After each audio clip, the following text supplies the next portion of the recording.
Hello there, Master Hellish here, and welcome to this, well, till Hellish Prints 3D, and today I've already printed.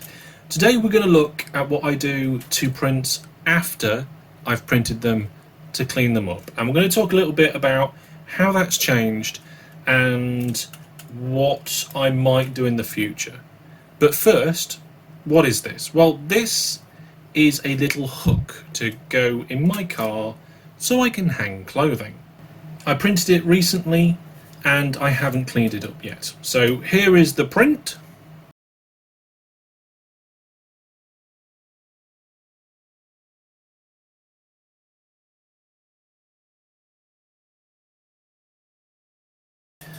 And the actual object itself today is not the important bit. The important bit is what I'm going to do now.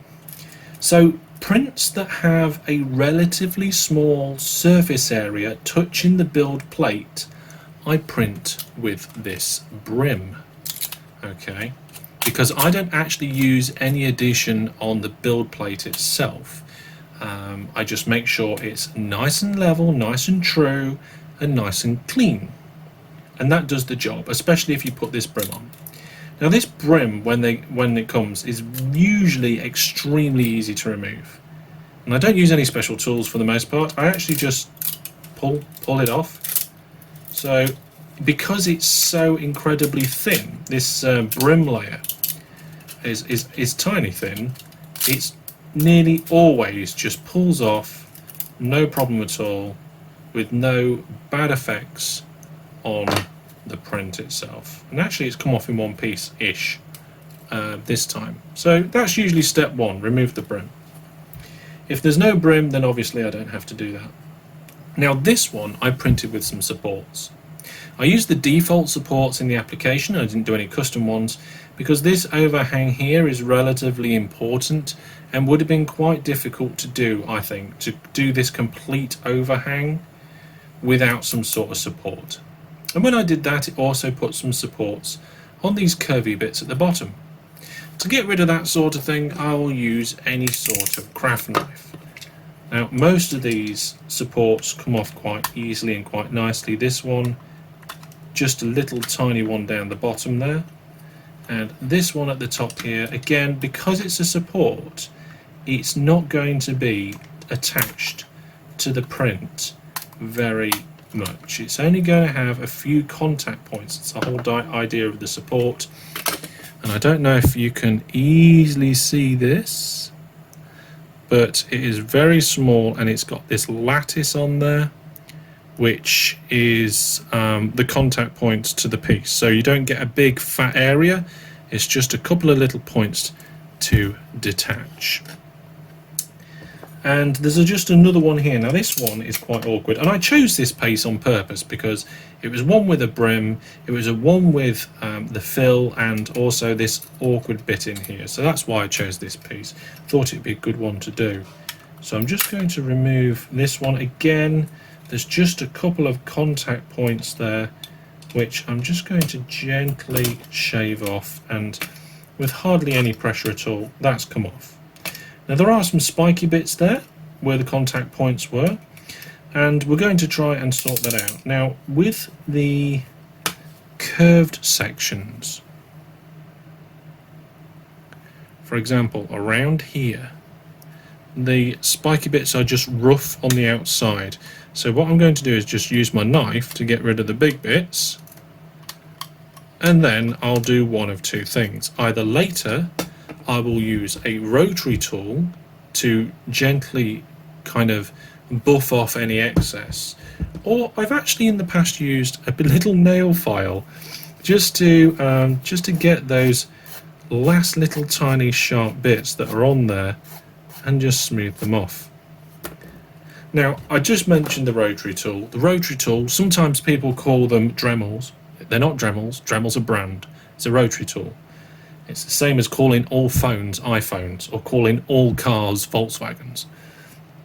So yeah, I've got the rotary tool, and I'll show you this using later, but the reason why I mention it now is, yes, I can sometimes use it for those bits, but it's probably been one of two things that I've bought for 3D printing which has been the most useful.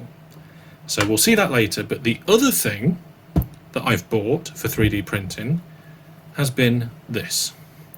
This is the word just got a deburring tool. That's it. It's a deburring tool. I've never owned a deburring tool before.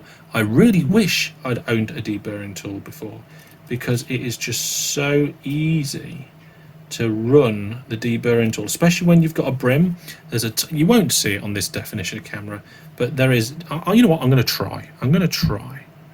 Look at this. Right. So you might be able to just make out an extra tiny little lip there where the brim used to be, and the deburring tool is just really good at getting rid of any of those little excesses and just rounding that corner off. That is actually quite good, quite nice there.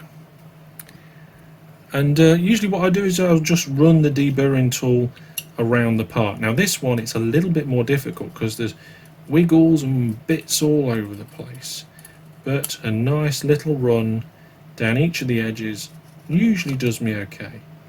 Now even if I don't print with a brim, sometimes there's parts where the deburring tool does a good job at doing some cleanup anyway. So I found between my knife, the deburring tool and the rotary tool, I've actually got pretty much what I want for cleaning up parts. So what I'll do is I'll just go around the edge of this, and I'm going to get rid of pretty much everything except the big bit. We're going to deal with that later. But all around the top of the print is near perfect. I'm very happy with the top of the print. It's smooth. Yes, you can see the various different layers in there. Just try and get a bit of light on that maybe. There you go, the different bits, the different layers and serrate. You might be able to hear it. So it is got the layer lines, but it is smooth, it is clean. I'm very happy with that. It's the bottom where most of the attention needs to be put to, and yep, just a little run with the deburring tool along the edges, and I'm quite happy with that. Like I said, a couple of nubbins there to sort out. There's a slight imperfection here. In the past I've not bothered to try and sort out those small tiny imperfections on the side. The main reason is because I did try once and I ended up making it look worse than what it was. And these days, if there is one, then I leave it. But with the setup that I've got with my printer now, it's actually quite good, and it's quite rare to get imperfections on the side. So that is all the knife work and the deburring work, I think, for the most part. Let's get the rotary tool out. So we've got our part that's all cleaned up with the deburring and the knife, just take off the bits that we can, and now it's the troublesome part to take out. This will just not budge. I've tried to bend and push. The infill on this is 30%, so it's stronger than most of the prints that I make. It's not the strongest print in the world, but it's going to have a bit of strength in it for its hook purposes. So it's time to get the rotary tool on this. I've got a cutting piece in, and I've also got the most important thing that we're going to need today: glasses. Even a cheap pair like this is worth it. Do not spend, how much on these? Between 12 and 30, maybe 40 pounds on a rotary tool without spending at least £1 on a pair of these. Get a few of them, okay? It's important. I've seen these bits explode and go into the sides of all sorts. Don't even risk it, okay? I'm telling you, my wife's an optician. She's seen things. So we're going to crank up the speed, and I'm going to use this to cut in. I'm just going to actually adjust the light slightly. We'll bring the lamp in. This is my lamp. It's got one of those heady bits on where you can lift the flap up and look through a magnifying glass. So that's what's just above the camera there. And I'm going to hold it. Normally I would hold this against the bench and I would do it, but I'm doing it in a slightly different way. I'm holding it in midair, so hopefully you guys can see what I'm doing a little bit. and the camera should track that object. So I'm going to cut a little bit in here, but I'm not going to cut right down that gap. Okay, there is a gap right in there where the infill, where the support is only just touching the part, like I said before. But I'm not going to go right up against it, because if I do, I'm going to end up bashing it into the part and making a mess of it. I'd rather cut just in the middle and work my way down. So hopefully this isn't too loud.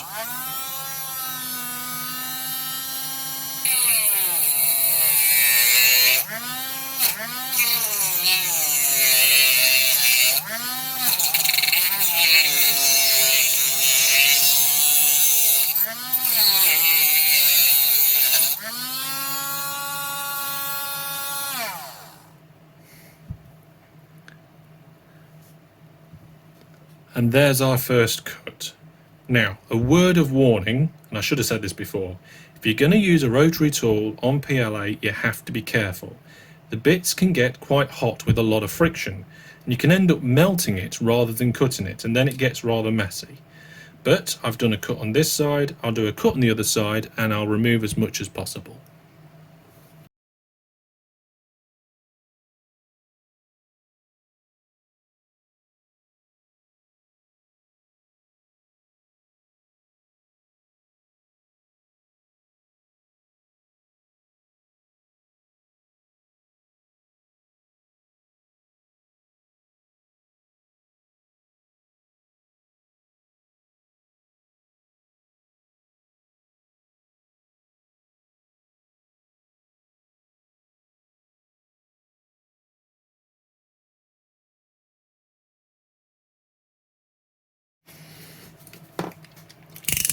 Now, you might have noticed that I was struggling to get right in there to get at that last bit, but I have loosened it up enough and removed enough of material to get my knife in there, and now I can get my knife in there.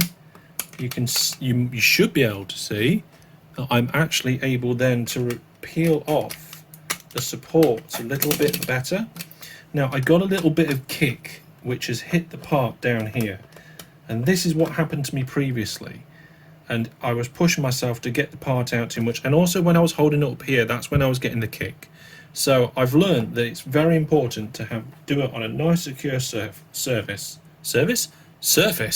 where you can easily get in there, and this is now starting to come off and out. It's going to be quite easy to actually just remove with the knife now that the main bulk of it is out of there. So that will almost peel away now. Should be able to just, it's a bit difficult to see because there's just so much going on in there. But just like the other parts did, now that should be better. Now, whether I need to learn more about supports or do supports in a different way, I don't know. If you've got any thoughts or comments about the best way to do supports or anything like that, or advice from anybody else, or videos, tutorials on supports, then please feel free to pop them in there. I am still learning, very much so. But very carefully, bit by bit, I'm getting that section out of there. Okay? And hopefully I can use what I've learned on this one to get better for the next one. Yes, I printed 3 of these. One for me, one for my parents, and one for my wife. So I'll clean this last bit up down here, and then we'll take a look at the finished part. But that is going to be all for now. So as long as I don't have any weird overhangs to deal with, I normally just pull the brim off, do any little tiny cleanup that's necessary with the knife for any special parts, and then just go around with the deburring tool to make the bottom edge that little bit more perfect. Nice and smooth, nice and clean and easy. And there we go. Well, thank you very much for watching. I will see you soon. Take care, and for now, goodbye.